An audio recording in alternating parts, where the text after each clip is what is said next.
बहुत बहुत साधुवाद रहेगा। जय भीम, नमो बुद्धाय। साथियों, मैं सुजाता सिंह, लक्ष्य कमांडर, भारतीय समन्वय संगठन लक्ष्य कानपुर से तथागत भगवान बुद्ध और बाबा साहब को नमन करते हुए बहुजन समाज में जन्मे सभी संतों, गुरुओं व महापुरुषों को मेरा कोटि कोटि नमन। मंचासीन बैठे अतिथिगण को मेरा साधुवाद। यहाँ पर आए सभी भाइयों, बहनों, माताओं, युवाओं, बुजुर्गों, किसानों, छात्रों को और खासकर सरहद पर बैठे जवानों को सुजाता सिंह का क्रांतिकारी जय भीम। साथियों, जैसे कि आज मुझे यहाँ पर बुलाया गया है चौधरी में, हमारी बहन कोमल जी के द्वारा मुझे यहाँ बुलाया गया। ये बहुजन शिक्षा समिति जो यहाँ पर निरंतर काम कर रही है अपने बहुजन समाज के लिए, बच्चों को निःशुल्क पढ़ाने का जो काम कर रहे हैं, ये बहुत ही सराहनीय है। क्योंकि शिक्षा आप देख ही रहे हैं, हम लोगों से पहले भी छूटी हुई थी, और जब शिक्षा का हक और अधिकार मिला भी बाबा साहब की बदौलत, संविधान की बदौलत, जब हम लोगों को सारे हक और अधिकार मिले, मौलिक अधिकार मिले, तब जाके हम लोगों को शिक्षा मिली। जैसे बाबा साहब के 3 मूल मंत्र, शिक्षित बनो, संगठित रहो और संघर्ष करो। तो शिक्षा जब हम लोगों से दूर थी, हम लोगों को पढ़ने का हक और अधिकार नहीं था। आज जब शिक्षा मिली है तो इतनी महंगी है कि हमारे बच्चे आसानी से पढ़ नहीं पा रहे। तो मैं सरकार से निवेदन करना चाहूंगी, अगर मेरी आवाज ऊपर तक जाए तो शिक्षा को थोड़ा सस्ती रखें कि हर वर्ग का, हर गरीब हो, मजदूर हो, रेहड़ी वाला हो, वो अपने बच्चों को आसानी से पढ़ा सके। शिक्षा से हमें रोजी रोजगार ही नहीं देती, बल्कि शिक्षा हमें इस देश का एक आदर्श नागरिक भी बनाती है, सही गलत को पहचान कराती है, जिससे कि हमको पता चलता है कि हम अपने हक और अधिकारों को किस तरह से जानेंगे। जैसे कि आज हम लोग यहाँ पर बुद्ध पूर्णिमा का कार्यक्रम है, तो आप सभी कानपुर वासियों को, सभी देशवासियों को बुद्ध पूर्णिमा की भी आज की 3 बातें हुई थी।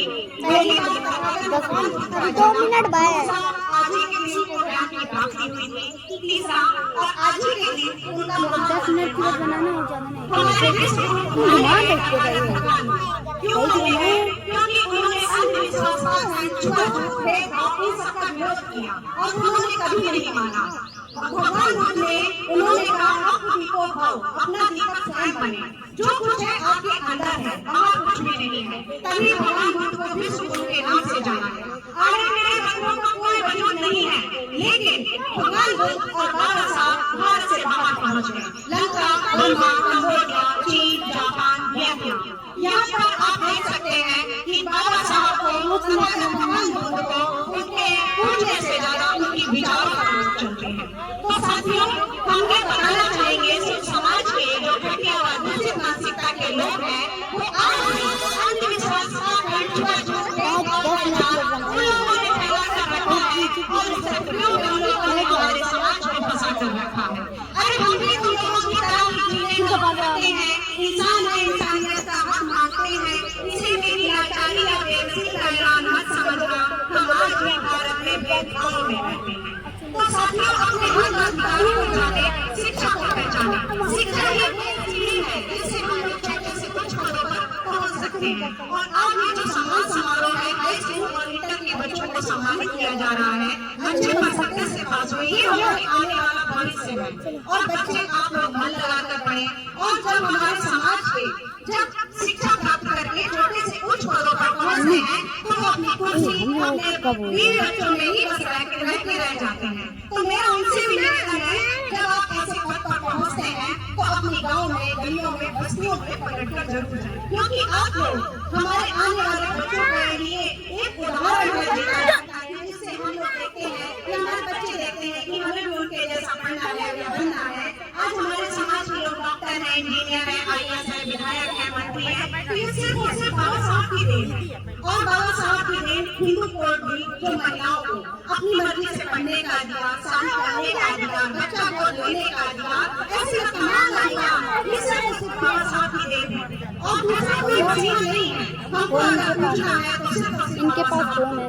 और साथियों, कहते हैं जैसे कि औरत में जो महिलाएं हैं, माताएं हैं, कहते हैं बच्चों की पहली पाठशाला माँ कहलाती है। तो आप जो उनकी नींव डालेंगे, कैसे कहते हैं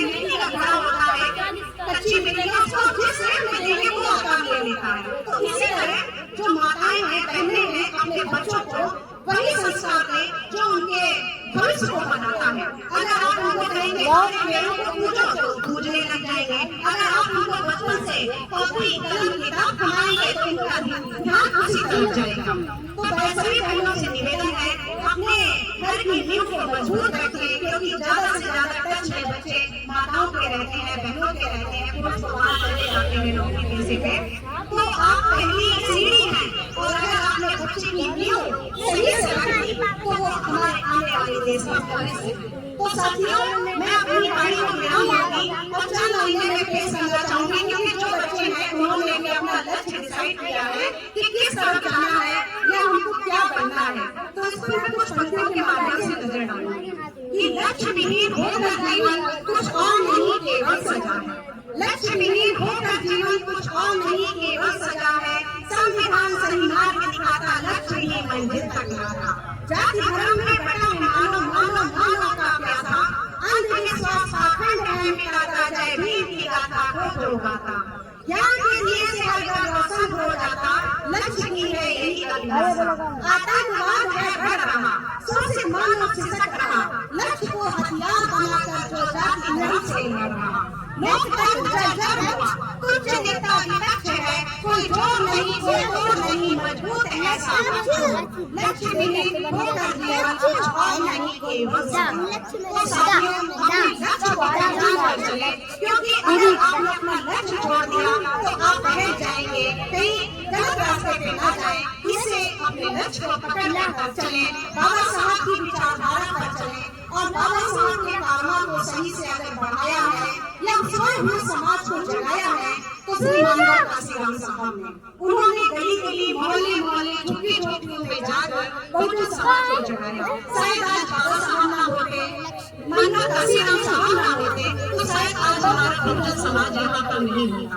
तो साथियों, हम अपनी वाणी संविधान नहीं होता। ये व्यवस्थाओं के बाद में आप लोग इतने बढ़िया खड़े हैं, सुजाता जी हैं, इनसे मैं मिल चुका हूँ 2-3 बार कार्यक्रमों में। आप बहुत बढ़िया काम कर रही हैं, अच्छा काम कर रही हैं।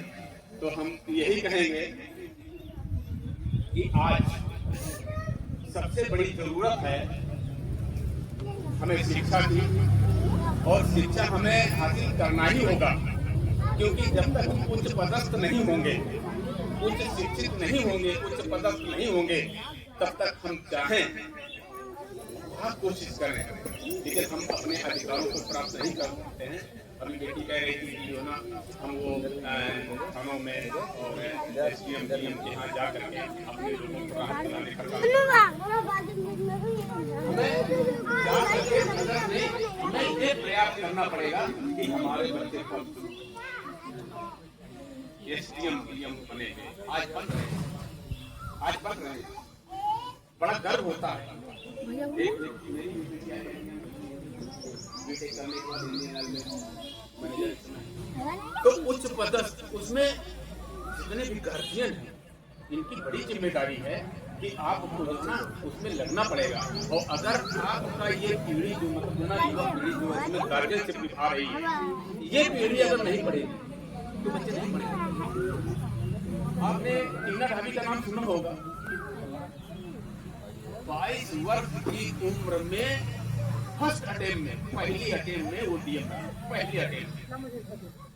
तो जब उसका इंटरव्यू हुआ, पूछा गया कि आपने ये कब प्रयास किया, कितना समय लगा, उन्होंने कहा कि हमने कोई प्रयास नहीं। आज जो हम बड़े फर्स्ट रैंक लाए हैं, ये हमारी माता जी की वजह से है। हमसे ज्यादा ज्ञान, हमसे ज्यादा नॉलेज इस कंपटीशन के बारे में मेरी माता जी, एक एक चीज उन्होंने पढ़ करके जो है तैयार किया। तो हम तथागत बुद्ध के आदर्शों को लेकर के हम उनको आगे बढ़ेंगे।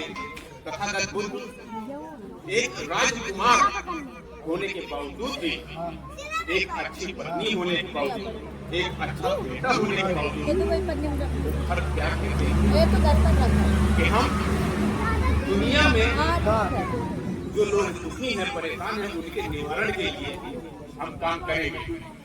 और निकलते हैं, काम करते हैं। और उन्होंने एक एक स्टेप वैज्ञानिक दृष्टिकोण को अपनाते हुए ये नहीं है। जैसे आज आप वो देख रहे हैं कि ये AI का काम हुआ है, ये उनकी अभी पहली मंजिल भी एक तरह से नहीं है। अभी उनको आगे चल के यहाँ से बहुत सारा कठिन परिश्रम शुरू करना है। जीवन का पहला अध्याय उनका यहाँ से शुरू होगा और आगे चल के निरंतर मेहनत और लगन करके वो अपने जीवन को सफल बना सकते हैं। महापुरुषों के जो संघर्ष है उनको पढ़ते हुए, उनको देखते हुए हम सभी बच्चों से ये अपेक्षा करते हैं कि आप लोग कड़ी मेहनत करें ताकि आपके जीवन भी सफल हो, साथ ही साथ आपके माँ बाप का भी नाम रोशन हो। तो सभी बच्चों को बहुत बहुत सादर जय भीम और नमो बुद्धाय।